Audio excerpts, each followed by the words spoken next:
my biggest fear and concern is that companies don't even know this when they start. They're on the blind baby tiger, roller coaster, and they don't even realize that they can check for the very thing in 6 months they're going to get hurt by. They could know on day one. Welcome to the Optimize podcast, brought to you by VisibleThread. The Optimize podcast is your go-to source for expert insights on BD, capture, proposal management, and government contracting. Each series is hosted by an expert in the field, bringing their unique experience and strategies to every episode. We're excited to have Marcia Watson as our host for this series. Marcia is a proposals operations expert who has led teams to grow contract wins from $600 million to over $2 billion. With years of experience, Marcia and her guests are here to help you navigate the complexities of all things GovCon. If you enjoyed this episode, please subscribe on wherever you are listening. Now let's join Marcia on this episode. Hello and welcome to the VisibleThread Optimize podcast.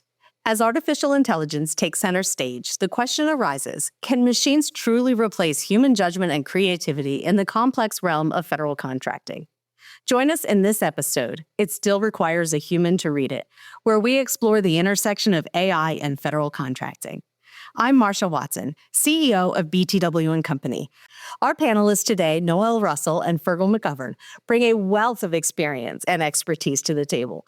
Noelle is an award-winning technologist, has worked at the forefront of AI innovation in companies like Accenture, AWS, and Microsoft. Happy to have you, Noelle.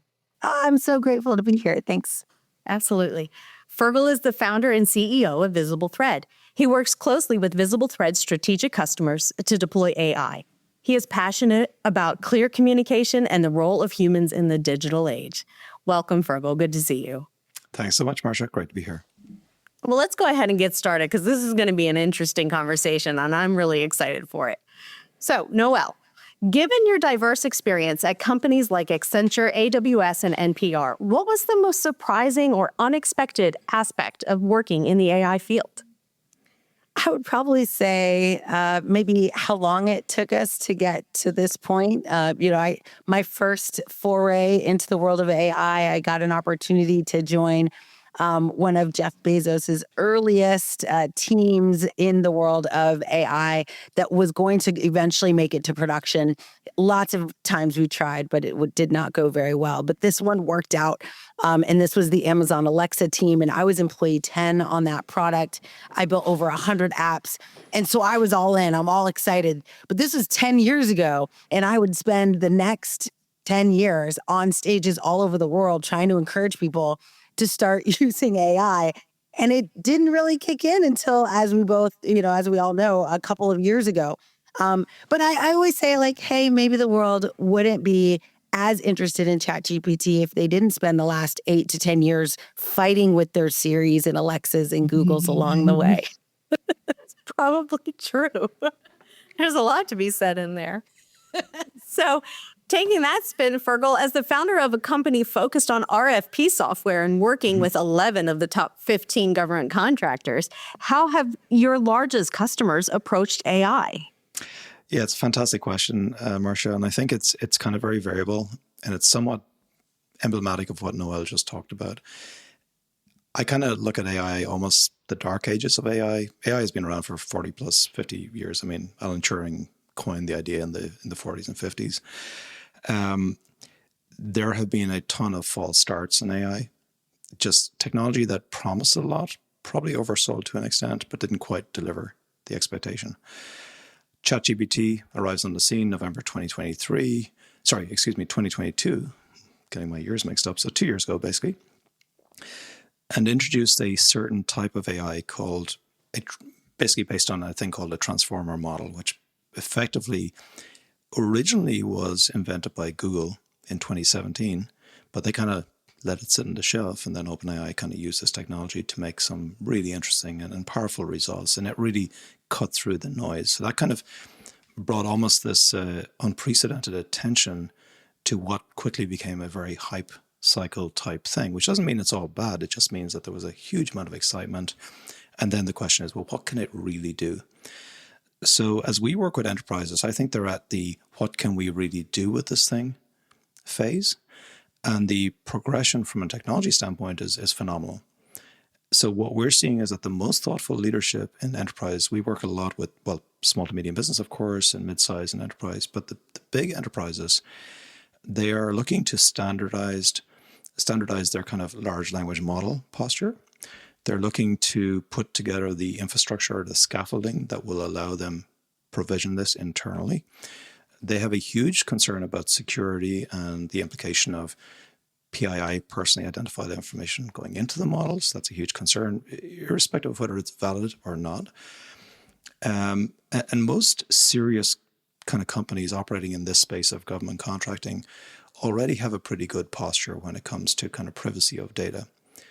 And I think what's slightly different in this ecosystem that we operate in is that you really can't use public cloud AI, generative AI, irrespective of how fantastic it is.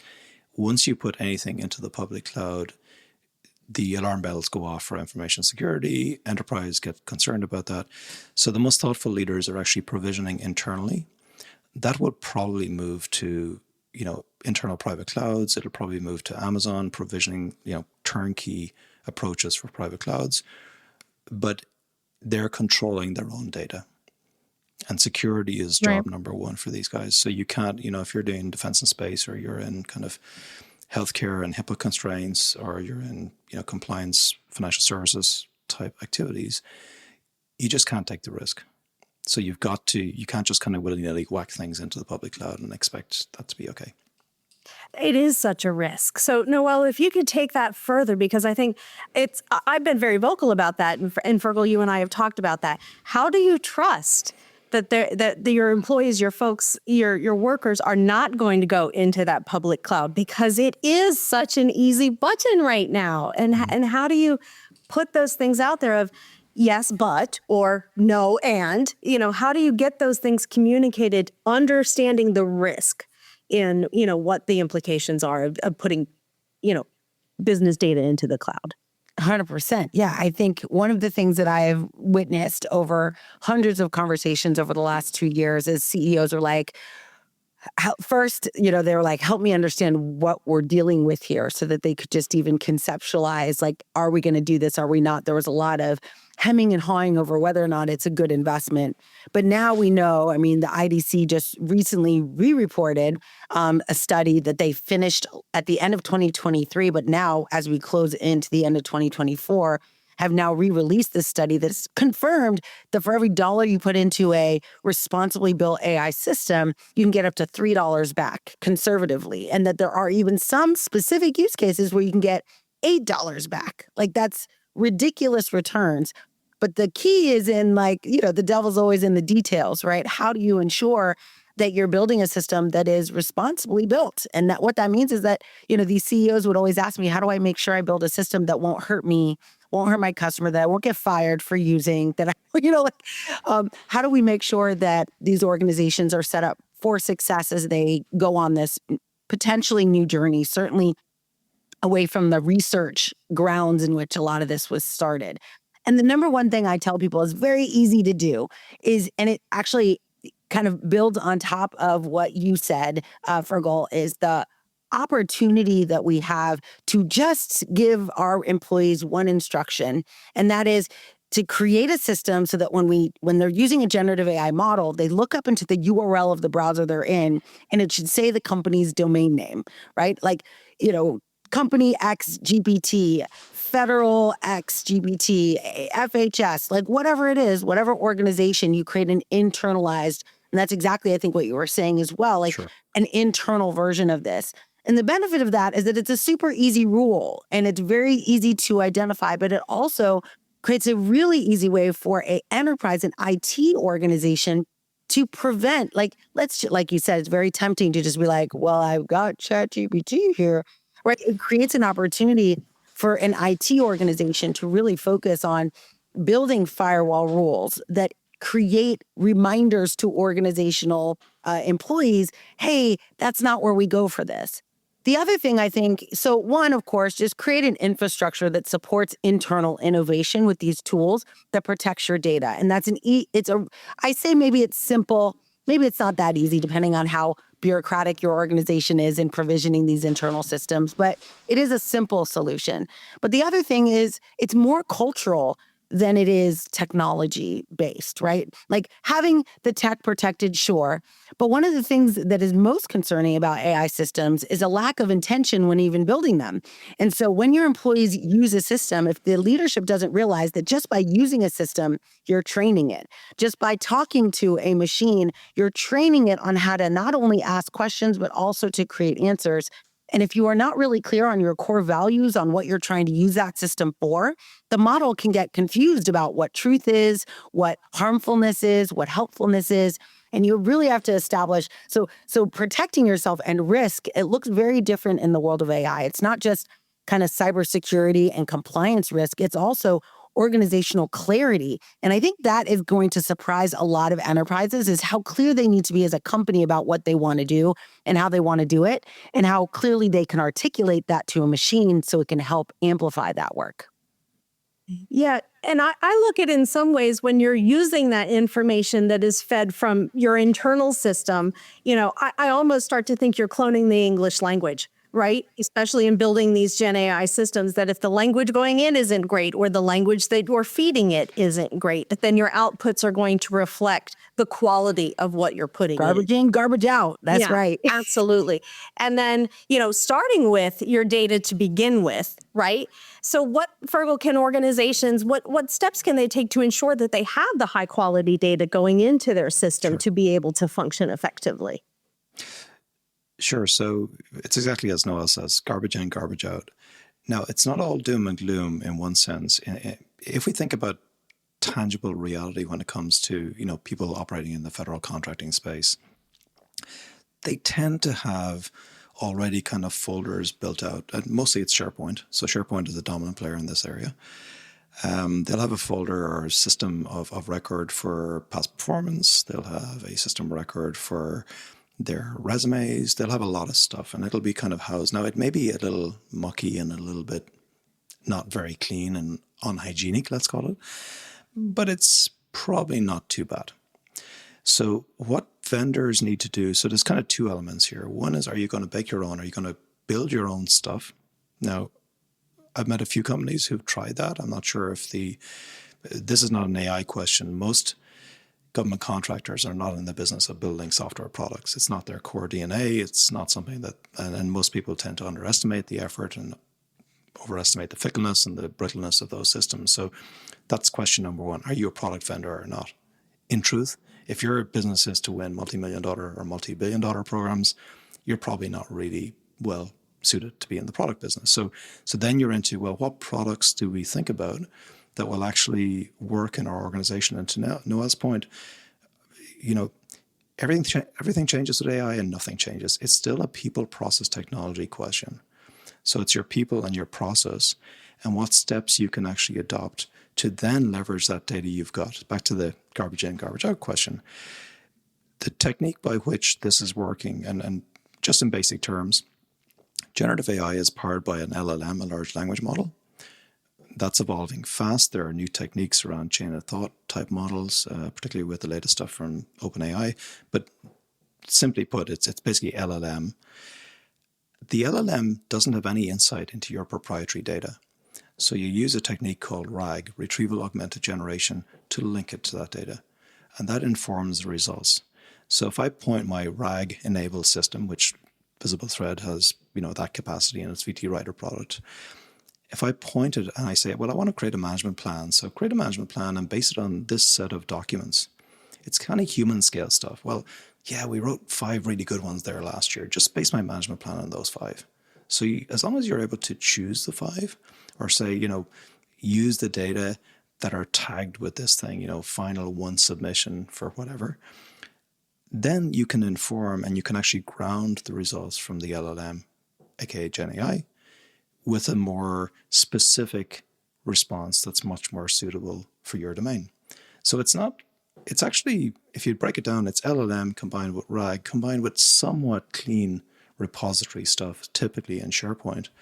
And as long as the product is well designed, and we would like to say that our products are pretty well designed, then actually normal people who have got a lot more to be doing than learning products can get on with their job and get pretty good quality outputs. But the key point is the more specific the ask, the better the result. The more specific the pointing you do into SharePoint, the better the result. Because there is diminishing returns. If you say, okay, the magic bullet here, or the silver bullet will be press a button, create an entire proposal, that's nuts. It's completely crazy stuff. On the other hand, if you say, well, there's section 3.2.4, it asks me about X. Where have we done X before? And would you please look at this part of my repository to inform what the Gen AI comes back with? Well, that's a winning proposition. But you still have to evolve it. You still have to work it through, but it gets you off the blank page much faster. So that's where the kind of 8X empowerment can often happen. And I completely agree with Noelle on this. The huge issue, I think we've moved on, thankfully, from the point at which people thought it was silver bullet land. It's going to displace everything. Microsoft Word will no longer exist. Email will not. It was nuts stuff.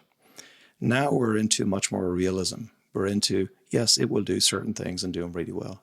So I think the data thing is part of the overall equation. It is a people process question as well. And you do need to identify kind of, you might call it tiger teams or people with ambition, cross-functional in your organization, put them together and actually have them very specifically focus on a certain set of key use cases, known use cases that today you're probably doing by hand, and then map technology to that.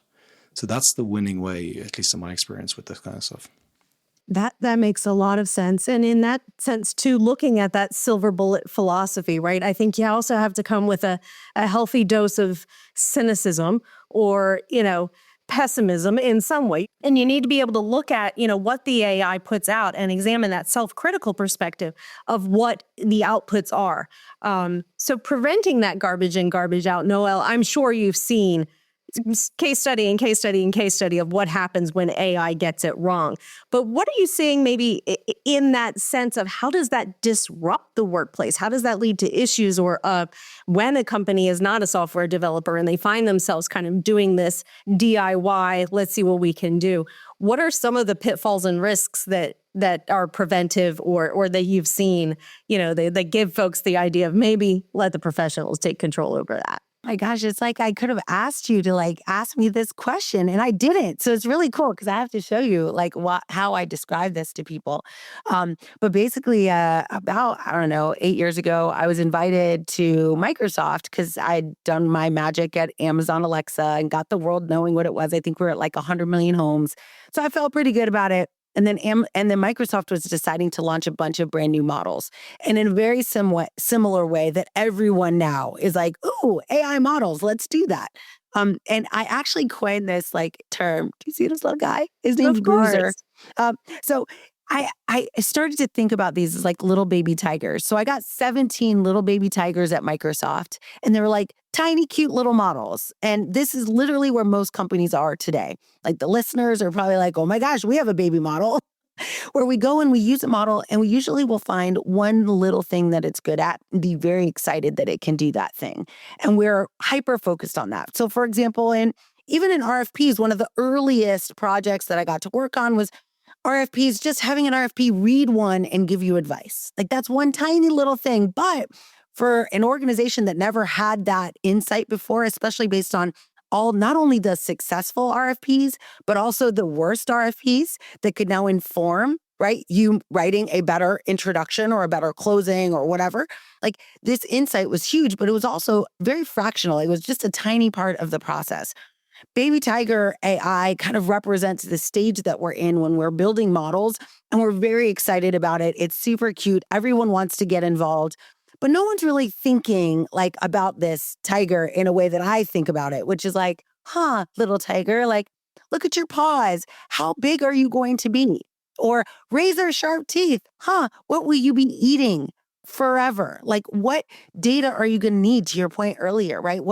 How big are you going to be? What's your infrastructure going to look like? How are you going to maintain robustness and all of these qualities? How are you going to just take care of it? I became a rescue cat owner over COVID. And I realized when I go to rescue a cat, I don't know if you know this, but they interview you. They ask you all these questions like, what are you going to do with your cat? Where are they going to live? How are you going to feed it? Are you going to declaw it? What's going to happen when you don't want it anymore? And I'm like, it's homeless. Like, I just want to take it home. I'm like shocked at the fact that they asked. But now, of course, as a now 5-time cat owner, I understand why they ask those questions.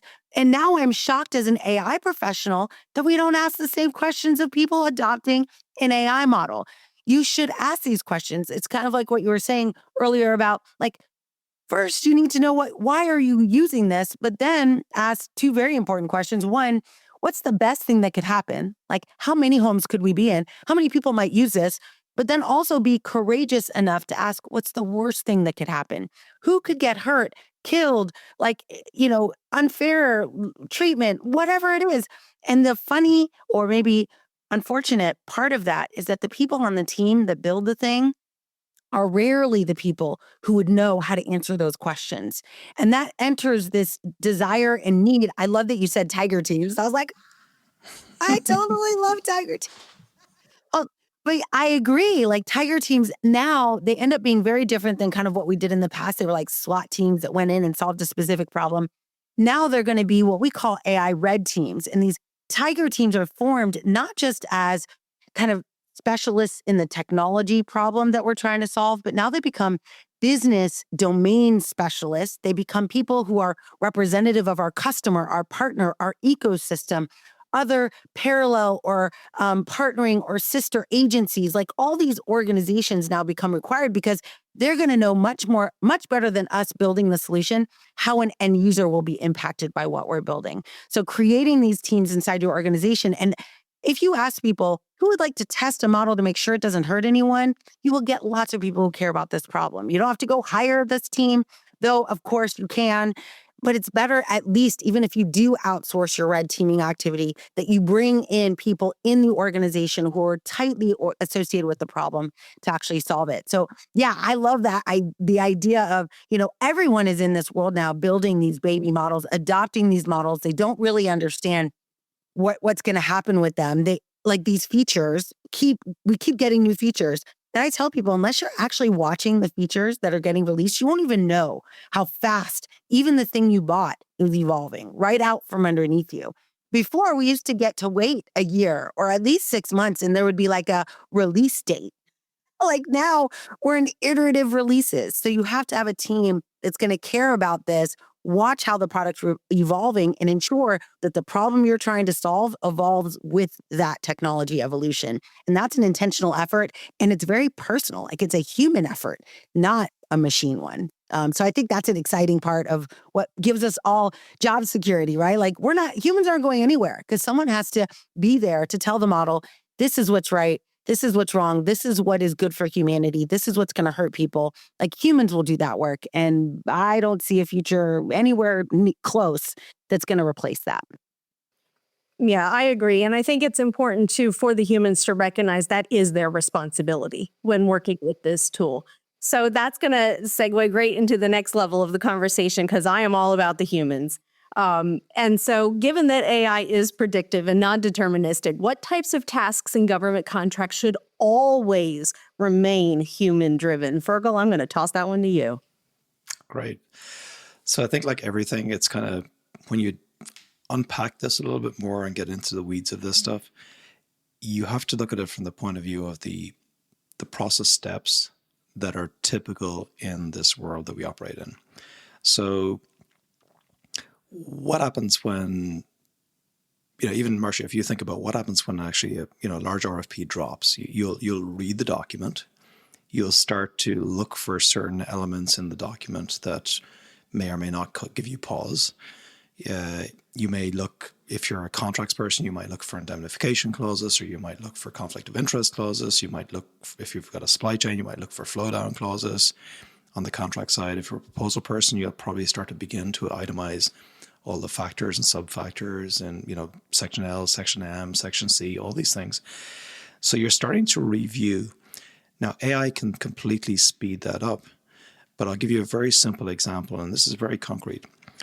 If you want to search accurately for, let's say, a term. So NASA Soup, which is a very large, Noelle, I'm not sure if you're familiar with NASA Soup, but it's kind of one that many people on this, listening to this pod, I suspect, will be very aware of. It's, what is it, 60 billion plus or minus? It's a large effort, right? And it's one of Soup 6, so it's one of a long line of NASA contract vehicles that are very important. And of course, there's a lot of people focused on that. And Alliant 3, Oasis Plus, there's a whole heap of these things, and they're very, very large elephant type contracts. And out of those troughs, there will be multiple dollars available. If I'm looking at these things and I need to be 100% accurate around the exact requirements, because that will mean that I'm either down selected or not, I really don't want to use generative AI for that task. So for instance, if you open up NASA Soup, the latest drop, and I know it's a little bit, now they're projecting maybe the end of this year. If I search for the word cybersecurity, for example, in Microsoft Word, I will get 27 occurrences of that word. And it'll show me exactly where it is. That is quote unquote deterministic software. That is a pattern match search going on underneath the covers. If I open up Copilot, which again is a Microsoft product, and open it up in the add-in in Microsoft Word, and I ask how many occurrences of cybersecurity are in this doc, I may get the answer 3 or 10 or 22 or 5 or none. And every time I run that, I may get and will get a different answer, because there's a configuration setting in large language models that varies the results, because it is a creative thing. So there's certain tasks that are fantastically suitable for applying GenAI to, and certain tasks that you wouldn't use it ever. Search is a good example of the I wouldn't use it ever. Would I use it, but particularly in this case, if I'm looking for indemnification clauses on a contract, I want to make damn sure I cover them all out and make sure we check against all of them, because they are really important. So I wouldn't use generative AI to, type in a chatbot, give me all the occurrences of indemnify, because I wouldn't get an accurate result. So that's where deterministic software comes in. It's 100% accurate. It's 100% repeatable. Those are two important characteristics. GenAI, by definition, and transformer models, which are the underpinning of this architecture, don't behave like that quite correctly. They're for more generative, creative tasks where good enough is fine. So what would you use it for? I might throw in that NASA Soup thing and say, give me roughly the key ideas going on in this contract. Roughly, weasel words going on here. But I get a decent sense of this. So summarization is fantastically, that's where AI really shines. It's predictive, but it's okay, because then I, as a human being, make the judgment. And that's the human in the loop idea, which is this famous phrase. And that's where, Noelle is talking about, I think we can all agree, humans are not gone. There are certain tasks that we do that software can make much easier and better. Like, you've no business going in by hand looking for acronyms that are misspelled. I mean, why would you want to do that? Software is way better at doing that. It's a dumb task, but why spend 3 hours on a 150-page doc checking that? And then the doc changes and you got to recheck it again. It's a waste of time. So let's free people up to do things in a more strategic way. I think irrespective of whether it's AI or not Gen AI, these systems are become a hybrid. There's been AI in Microsoft Word for a long, long time. And now there's generative AI in droves in most products. So most products are actually hybrids. There's, if I sign into a system, that's deterministic software. That's not Gen AI. You don't guess that, you can sign into a system or not. It's not a guess. It's a simple yes or no answer, and it's logically based. And that's the difference between Gen AI. Gen AI is not based on logic. It's based on predictions and probabilities. It's just a fundamentally different thesis. Emphasizing that concept of a guess, I think is where, again, the nuance of what this tool is actually designed to do.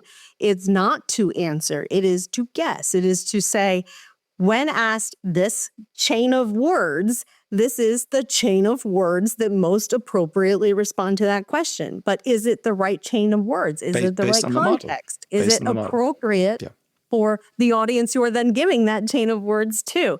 So do we think that there is a risk of becoming too reliant on AI when it comes to critical decision making? I mean, I really do think that there's that face value risk. The AI said it, therefore it's true. I always say, just because an RFP exists doesn't mean you should bid on it. And now to say that, but I can because the AI is going to tell me what to say. I'm just, no, please. This is an amazing thought, because this gets into behavioral economics and kind of human psychology. We people tend to trust what software or systems give us. The famous case, nothing to do with AI. Google Maps, you tap in your location and suddenly you find yourself driving off a pier because Google Maps has told you to drive off a pier. And people have literally almost done that because we all trust this thing. So we have a bias towards trust. We trust systems. And the danger with Gen AI is that you have to trust but verify what comes back. And that's okay. But this is the education that all organizations have to go on a journey towards. It's educating people as to, yes, this is how it operates. Not everything will be absolute. And you just need to use your judgment to make sure that what it's giving you back is appropriate and good. Now, citations and lots of evolution, the technology is evolving so fast that the amount of hallucinations are dramatically reduced, even in the last 2-3 months. And now we have the latest models from from OpenAI, where they are putting a simple question into a sequence of kind of steps where it's forcing it to be thoughtful. So this is now approaching a more thoughtful and thinking type approach within AI or Gen AI. So you're going to see a lot better results coming back. But the pace, and this is for us as product vendors, we stay LLM agnostic. That means we're not hitching our wagon to any particular LLM quite deliberately, because the literal pace by which this stuff is evolving and getting so much better is astounding. Like, we just put out support for Mistral Nemo, which is a very nice LLM from a company called Mistral. We swapped out Llama 3.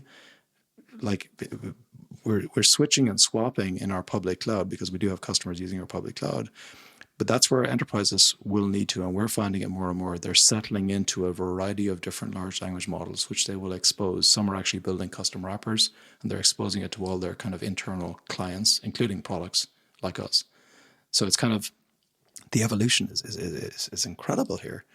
But people are getting much more realistic about what it can do and where it shouldn't be used. So, Noelle, can you a little bit deeper in some of what those limitations are, or from your experience to where we got to now, do you have any predictions for maybe what might be coming?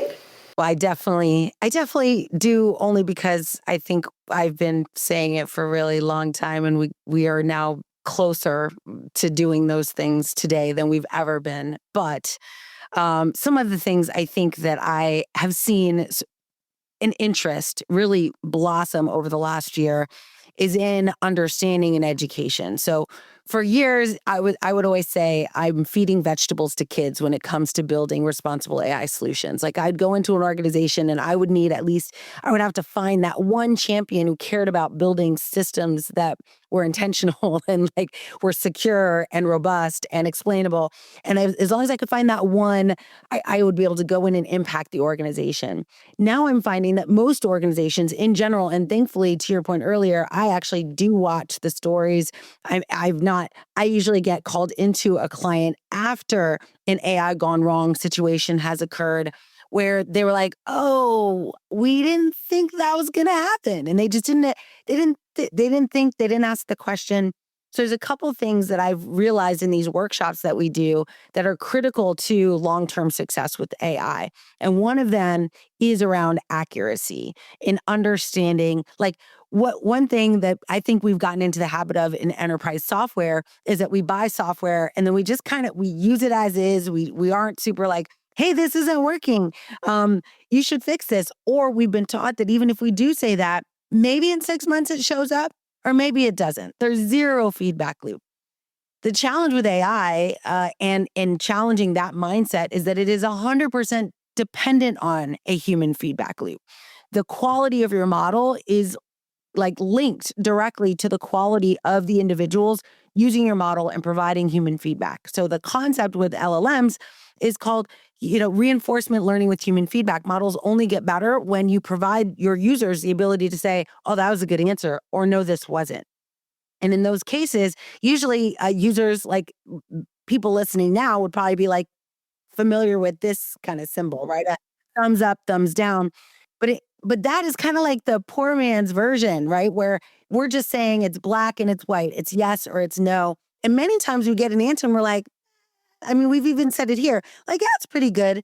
And pretty good in government, in finance, in healthcare isn't going to quite cut it.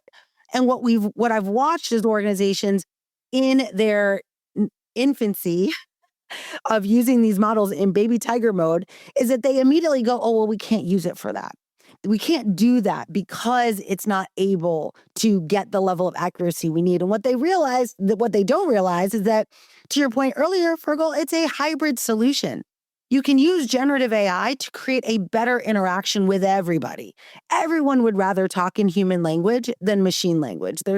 I say that, and then there's those of us who, rebuilt the Linux kernel on a Friday night for fun. So we might like talking to machines more, but everyone else in the world that is now using things like ChatGPT would much rather just say, hey, give me the sales statistics for Italy in March, and who is the sales guy or girl or woman associated with that? Like, these are the questions. I just want to ask the question and have a machine go and find me the answer. And this is true across any domain, any industry. And what we're challenged with, I think, today is organizations, they're using these super small use cases to ground whether or not AI is a good idea. And they don't really realize that it is 100% going to provide you the answer you ask it for. The challenge is in the clarity of the question that you ask. We call it prompt engineering in our space. Everyone, though, is a prompt engineer. Anyone who opens up ChatGPT and talks to it is becoming a prompt engineer. And so I believe, at least in our workshops, I always say in order to understand AI, you have to build AI. And this is true for everyone. Everyone has to understand how to build an AI system end to end. And the good news is, because of today's technology, you can do that in less than 4 hours. Like, it's very simple to do. But do you understand, like, when you build your own system, like, say you build it for a local dentist, right? You're like, I have a dentist. They never rebook my appointment when I want them to. I'm going to build them a chatbot. They never even need to know. But the process of prompting a model to do scheduling will show you, like, well, where's it going to get the schedule? How's it going to know that that's right? What if I ask it about taxes? Why did it give me an answer about taxes when it's a dentist? Oh, because I never told the model that that's not okay. I go tell the model it's not okay. Learning these are now it's like human rights level type literacy that we have to create amongst our workforce.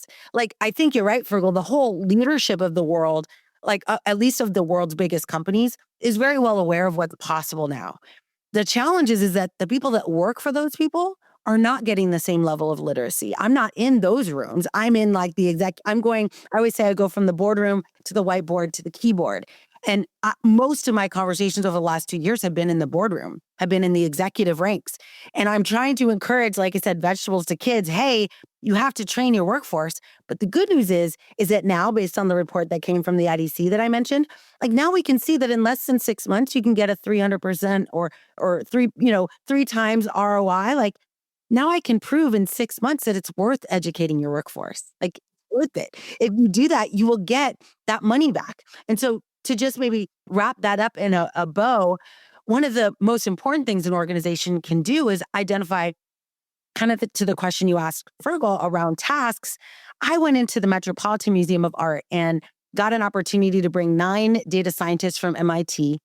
And we went to the curators of the Met and we said, come on in, we're going to do a hackathon. We're going to all sit in a room and we're going to use tech to solve your problems. And it was like an awkward high school dance where the business people were on one side and the data technology people were on this side. And they were like, I remember the curators being like, I feel like we're good. When we asked them, what hurts you? How can we help? They're like, yeah, I feel like we're good. Anything we need to do, we as humans need to do it. And that is the initial visceral response when you're like, hey, I got AI for that. I got an app for that. But what we ended up doing over the course of that time is we ended up building trust with them and really asking them, hand on shoulder, intensely interested in their success, and ask them, what do you wake up and go, I hate doing this. This part of my job is annoying. This app is 20 years old. This process takes 15 weeks to complete. I don't even want to start it. What part of what you do in your day steals your joy, and what do you want to keep? And that's the most important human decision we make. What do we want to keep? Because in the world of AI, we can delegate even the most important human decisions. We can delegate if we want to. Is it dangerous? Yes. Should we? No. But we could. So the burden is on us as individuals to decide, how do I want to delegate to a machine?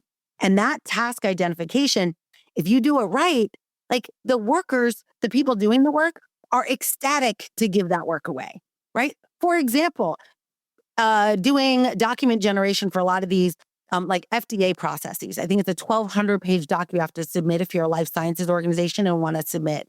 Only 80 pages require human intervention, like human work. The rest is just nonsense. And this is again coming from life science professionals. They're like, if you could get rid of that, that would be amazing. So we can focus on the work that is necessary in those 80 pages to prove that what we're doing will change the world. And now I go in and go, no problem. I can build an AI system that will do that work enough so you spend 20% of your time on the 1,200 pages and 80% of your time on the 80. But that requires you sitting down and looking at what part of your job don't you want to do, or what part of your job do you want to delegate, and then building or using, to your point, Fergal, like the product, like using products or building products that support those tasks you want to delegate. Because then you'll free up time and now you can train those models better, but also you'll have time to increase the value of the workers in the company. Yeah, I'm going to take that to a very weird analogy, but it's what popped to my head, Noelle, as you were talking. I remember, and it's generational in my family. If you ask one of us a question, we will give you an answer. Is it going to be right? Nope. But we will answer it anyway. So as my boys were growing up, and they're sitting in the back seat in their car seats asking, hey, Mom, how does this work? Hey, Mom, what does that do? Hey, Mom, what's going on over here? And I would answer. I have no idea. But now, my son is a mechanical engineer and he's asking questions. And the answer is, I don't know. You have to figure that out on your own. And does he go to ChatGPT? Sometimes. Does he go to Google? Sometimes. Does he go to YouTube? All the time. And so it's, how do you use the information that's being given to you? Is it trust it, know it? Mom said it's true, so it must be true. I realized the damage I was doing there. But when I send him to other places to conduct that research, he has to know what's appropriate and what's not in what he gets back in an answer. And it really is kind of taking that juvenile perspective with what the humans are learning right now. We're starting over in how we need to educate ourselves to be able to use this tool to continue to have it be used effectively.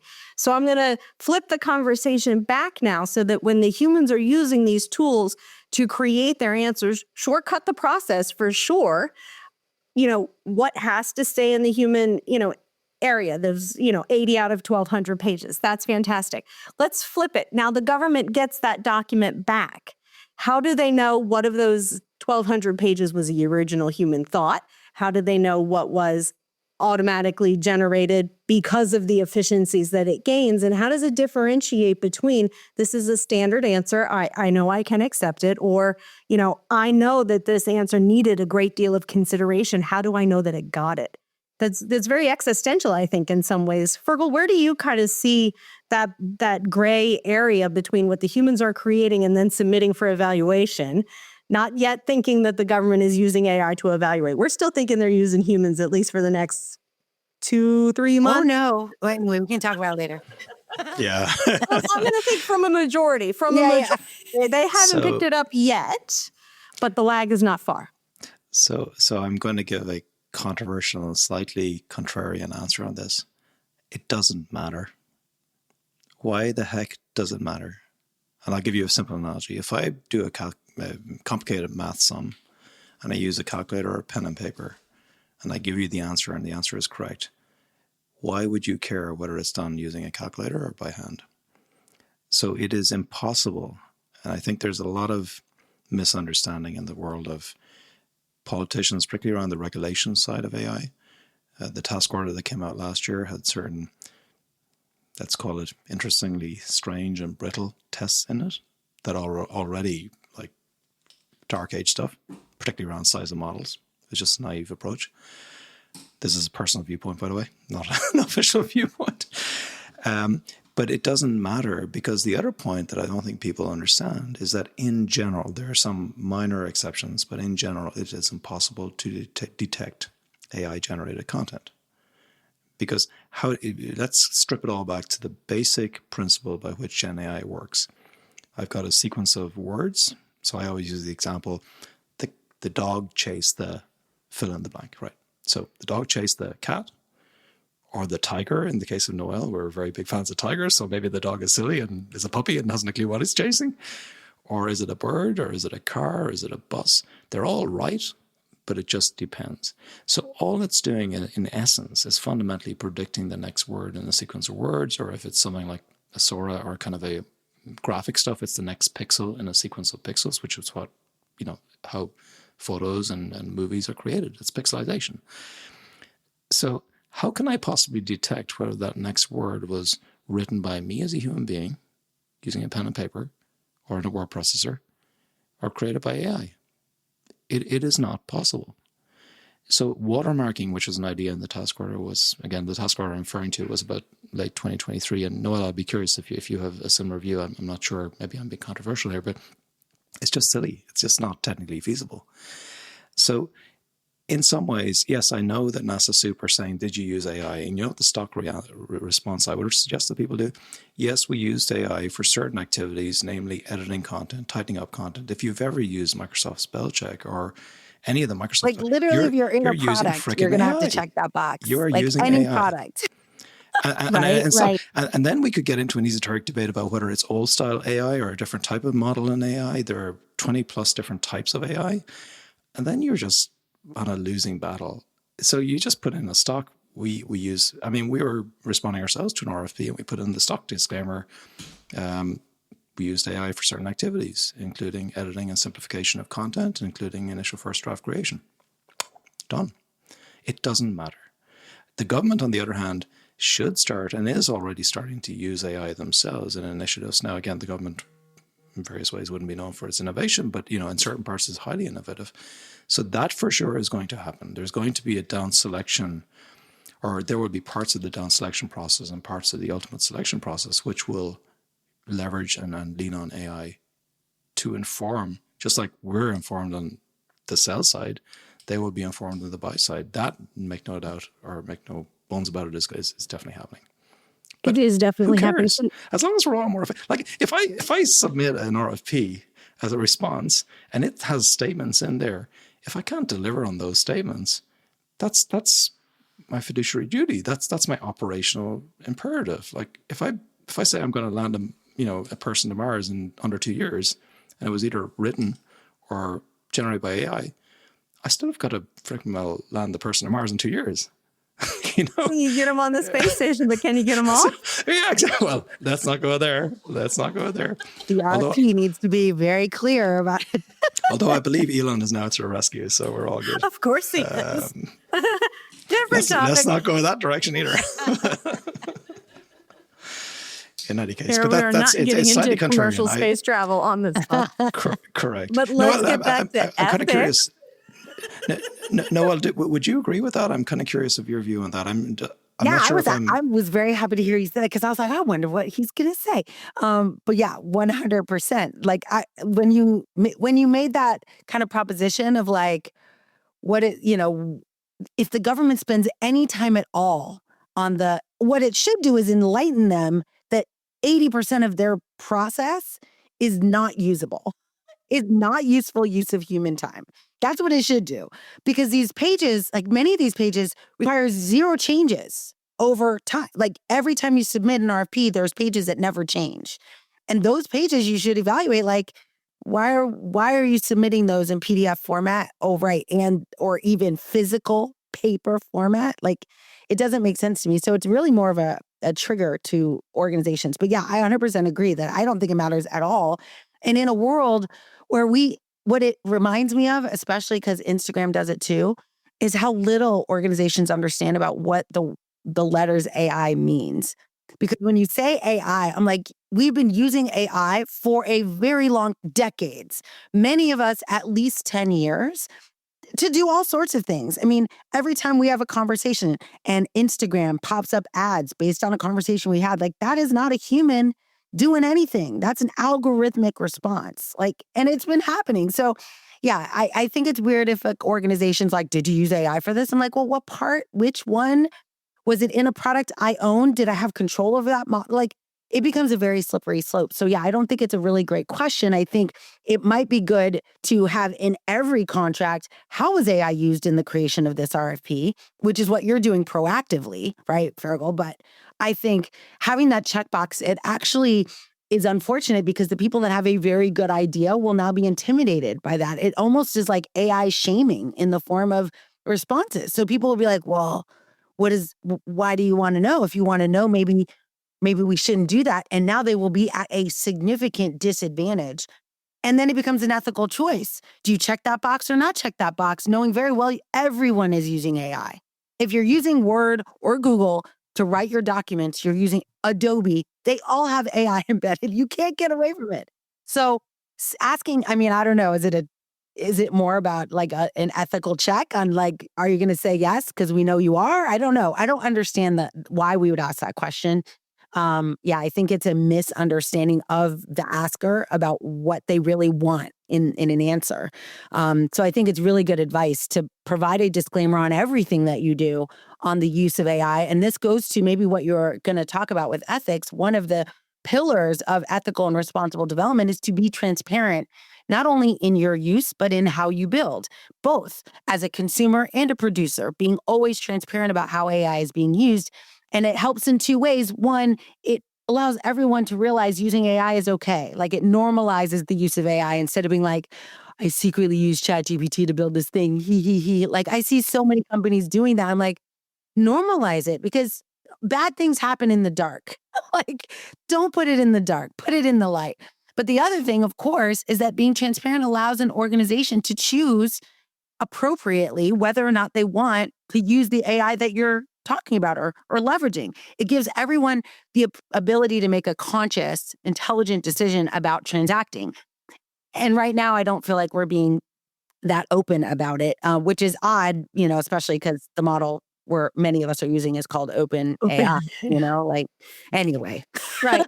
Well, and, I always clue into the first word is artificial. It has to be made to be what it's intended to be. Right. I use the early analogy of, artificial banana flavoring does not taste like banana. So what do you do there? Are you okay with that? It doesn't taste like banana, or do you need it to taste like banana?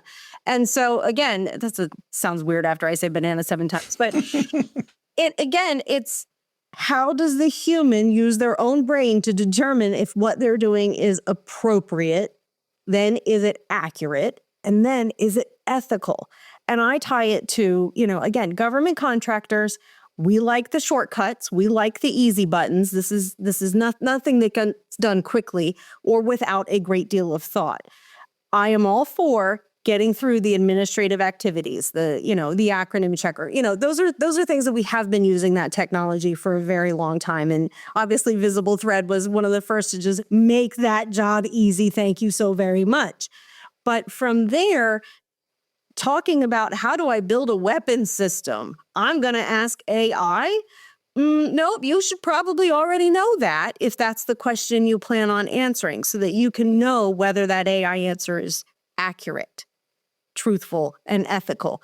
Because now I think, and again, I'm a cynic, if I'm using generative AI to develop a solution that the government is then evaluating using artificial intelligence, there's risk there. And what is the human's responsibility for making sure that A, all of that output is 100% accurate and doable by that company for the price that they're proposing at? Because if it's written well enough and it's priced appropriately, they will get the award. But can they do that work? Yeah, but I mean, that's the same question I'd ask of the humans that overbid all the time. Like, I'd actually prefer it be an AI than because humans, like I watch them, what do they call it? Change order themselves into a project that they never should have been in the first place. But they had, instead of an AI, they just had a really good person, a silver-tongued devil, as they say, right? Overpromising so now, is overpromising. Jeff Bezos actually taught me this when I was at Amazon. He was like, he took out physical presentation. You weren't allowed to speak in meetings because people like me who are good speakers would always overshadow the introverted. And he was like, taking that away created an equalizing activity that equalized everyone. And I actually think of AI in the same way. It equalizes everyone. It allows someone not to just have a person who knows how to write a great proposal. Everyone now has the ability to write a great proposal, which is good. The burden now is on what metrics of success are you looking for in that proposal? It's not going to be how well was it written. It's not going to be how cool does it sound. It's going to be what are the metrics and milestones. How quickly will you deliver? I think one of the other things about it is that the timeline to deliver on milestones shrinks in the world of AI. You don't get a year to deliver. You don't even get 6 months to deliver. In 2 weeks, you better be able to show that the value of what you're doing is on a trajectory of success. Like it should be very short. And this is, again, a lot of the research that's coming out now over the last 2 years of projects that we've done now shows that we can get results very quickly, not end results, but trajectory proving results. Proof is in the pudding results. And that is something that we've kind of taken on faith that teams will deliver. As you said, like, I mean, I guess you hit like who hurt me in the past. Like, I'm like, I don't want people to make promises or write checks that they can't cash. And that's what happens in boardrooms all over the world, especially when it comes to big projects where they're like, yeah, I got 100 people who can do that. And they haven't even hired anyone yet, right? Like, so I don't think AI is necessarily going to amplify that concern. I actually see a world where it allows everyone to participate in a more equalized way, because not just the fancy talker that, there's 10 of them in the industry and they just go like incestuously and work for other companies. Now everyone can get the benefit of those types of proposals. But the problem doesn't change because it's a human problem. The human will lie to get the deal. And that's I always say the tech, we've got great tech, but what we actually need is better humanity. Like the human actually has to make better choices. Because I don't think your problem is going to go away if we decide not to use AI to do that. I think the problem is actually humanity being willing to say what they can do and do what they say. And that's, maybe also existential. It's extensively existential. And it's a problem in where I am as a consultant. We come across that all the time. Yes. How do I ethically tell my client, you're lying to me and I know it? Yes. How does an AI say this proposal is lying and I know it? So Fergal, can we build that level of trust in an AI system to evaluate? I'm going to say probably eventually, right? But what is happening right now? I think that from what you're seeing in your international relationships that you're building, how do we keep that trust in the AI system, but reinforce the ethics of the human and how they're using that AI system? So if I was to say that AI could solve even a small part of that issue, I would be selling you the Golden Gate Bridge, or I'd be whatever the phrase is, right? Nothing has changed and everything has changed. The nothing has changed thing is the people process thing. The bending of the truth, the proposition of solutions that aren't quite deliverable in a profitable margin or depending on change orders, whatever it is, that is nothing to do with AI. I think the AI is just basically getting you faster to the same old bell curve.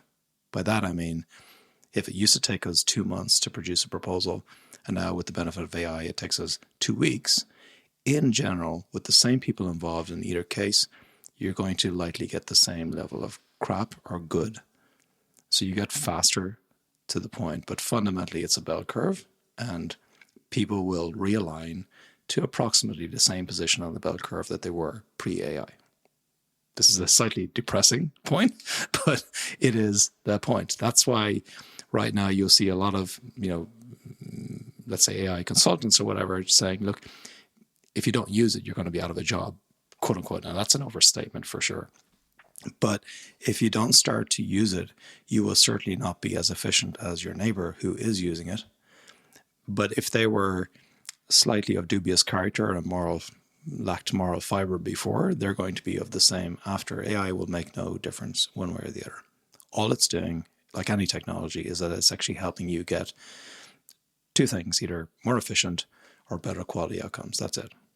It's always the same kind of one or other or a combination. Mm-hmm. So I think people are people. We're all composed of the same DNA that we're, our entire, somewhat, putting religion aside, we are recycled DNA, the whole lot of us. And how we exist now is roughly the same, with the same characteristics of society as was, 10,000 years ago, and will be in 10,000 years, assuming we're still around and global warming hasn't knocked us off the perch. Who knows? Yeah, Earth hasn't kicked us or off some yet. asteroid has not knocked into us. But the point is that from a technology standpoint, technology is an enabling thing. It is generally designed to make our lives a little bit easier. The mobile phone has dramatically transformed society, and that has positives and negatives. And I think we're all familiar with both sides of that. Massively, incredibly positive in the sense of being able to access any information on the planet at flick of a switch. Equally, the addictive nature of social media and the bad effects it's having on kids. I mean, or all of us, actually. I was on a short break the other day in Spain, of all places, and I was looking around and I said, this is incredible. Everybody in a restaurant, I would say 2/3 of people were looking at mobile phones in a restaurant, in a setting which is, I think, pre-2007. So that's not great. This is a slightly philosophical point, but I think we need to be careful that we are people, and the things that attack our society as people are the things we need to be very careful of. I don't think Gen AI, honestly, is going to attack our society at its current point. Now, maybe that might change. I think we have to keep an eye on it, but right now it's way more positive than it is negative. Yeah. Noelle, to add? Oh my goodness. I wrote down as you were speaking, Fergal, that fear, and actually in the very beginning, that fear is a motivator. And people will use fear to motivate people to do things. And so obviously it is in an organization's best interest to let their employees know that if you don't figure it out, that you're going to get laid off, or worse, just lay off people. It's kind of gladiator style. Like, lay off a bunch of people, don't even say why, and just let the world build that narrative, right? If you don't tell the narrative, people will build their own.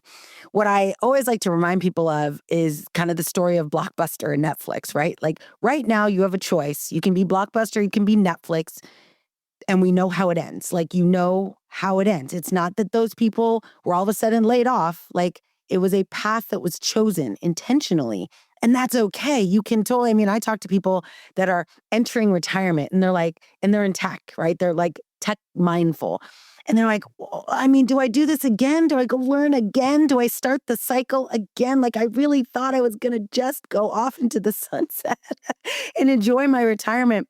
And I'm like, it's a choice. You could be Blockbuster and just like drift off into nothingness and go garden, or you could hop on the train, but it is a choice that you make. And that choice means, just like Netflix, that you are on a continuous, aggressive cycle of innovation and change.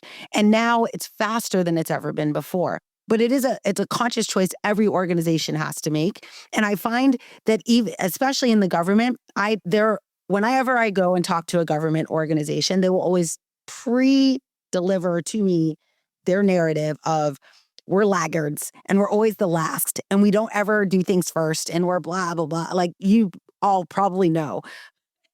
And what I found is at the end of our workshops, they're almost always, like, I would say 70% of the time, to be fair, we'll say, how do we do this right now?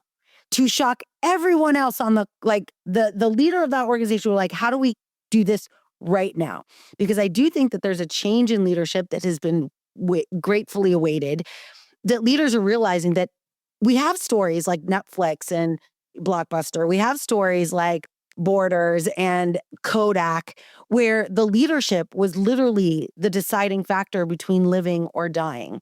And now that decision, now we know how it all plays out. How are you going to equip your organization? And I think we have leaders, thankfully, that are willing to kind of say, well, let's at least get started. Let's at least move in this direction.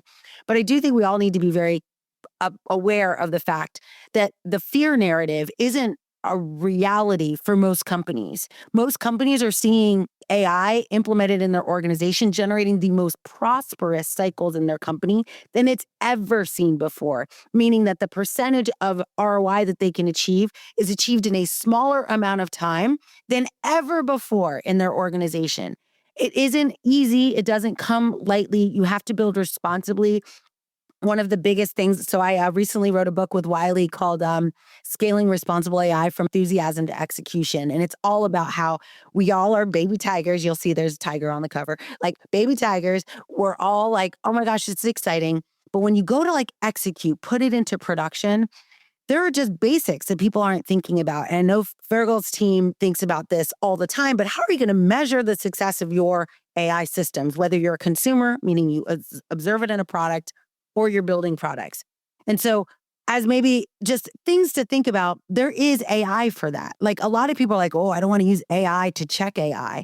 And that's again coming from this mindset that it's like this single entity, like a god, like AI as one thing. I wouldn't want the right hand to know what the left hand is doing or whatever that saying is. I'm like, no, these are completely autonomous, separate, distinct, separate entities. Like they do not know about each other. You absolutely want to use AI to check the integrity of your cybersecurity systems. You absolutely want to use AI to check whether or not you have grossly misstated, to your point earlier, Marcia, like how do we make sure that these contracts that we're, or RFPs that we're delivering don't grossly overstate our stated objectives or capabilities? Well, we've already delivered a bunch of RFPs. We know what good looks like. We can have a model that'll say, hey, before you send that, we call it nudging, not nagging. Like, hey, before you send that, I noticed that in section B and in section D, E, and double Z, you may have overstated this. This is where generative AI is beautiful. It won't say, you stink, this is awful, do it again. It'll say, I think you should look at it. And here are the top 3 things I would look at. Here are some of the things from your previous proposal. Generative AI is not building you the answer, to your point earlier, Fergal, right? We're pulling in data we already know about ourselves and reminding us at the most important moment that we think better than this. At Accenture, we called it one Accenture. When all of the different like areas of the business would come together in this beautiful moment and we deliver on the promises we make. But the challenge was it was an anomaly. This one Accenture. It was like when it happened, people were like, "This is one Accenture. It's happening." But AI can actually help you be you on your best day every day. And again, it's not how do you show up to someone else. It's just how do you do your own stuff better. It's not how do I build a product I can sell to someone else. It's how do I just improve my own, to your point, technology, processes, and people. And so it is a focus, I think, element. And I think there's a couple things, maybe one thing that I'll end this with, which is your models, we already know how they perform. We know how toxic they are. We know how racist and sexist they are. We know how many of them will hurt people accidentally or intentionally. And this data is available for every model that you use if you're in the 150 top models in the world.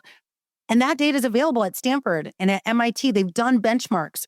Google just launched Frames, which is a RAG authentication benchmark, free on GitHub. My biggest fear and concern is that companies don't even know this when they start.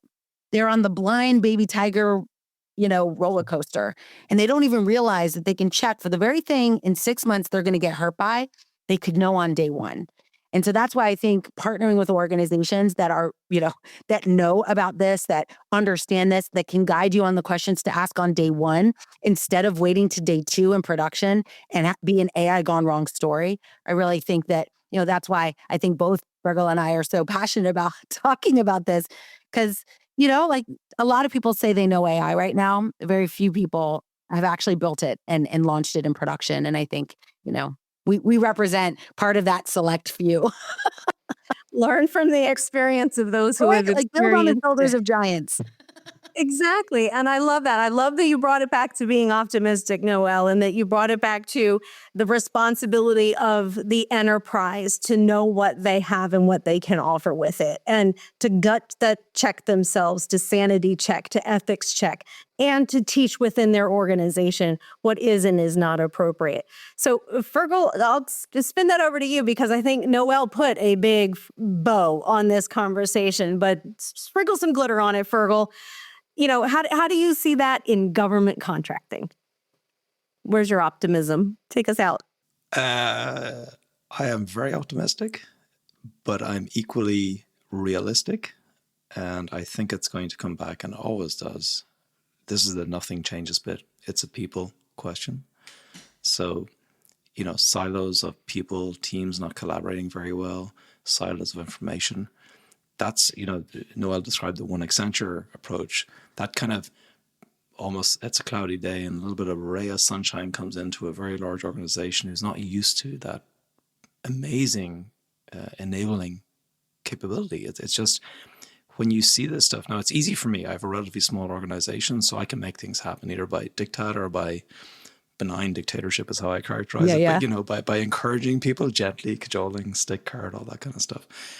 I think organizations who genuinely have a perspective of looking forward, and they empower people to play with, it's probably the wrong way of putting it, but to actually experiment with AI. For instance, I was on a conversation this morning where I was encouraging my own people in our sales team, our marketing team, to use a thing called perplexity.ai, which is a very nice, I'm not sure if you use it, Noelle, but it's one of a number, and Google have an equivalent, but it's a search engine based on an interface that says, hey, query in natural language, and it'll give you the generated content and it'll cite its references. So it's a kind of a, you know, Google searches, here are the top 10 links.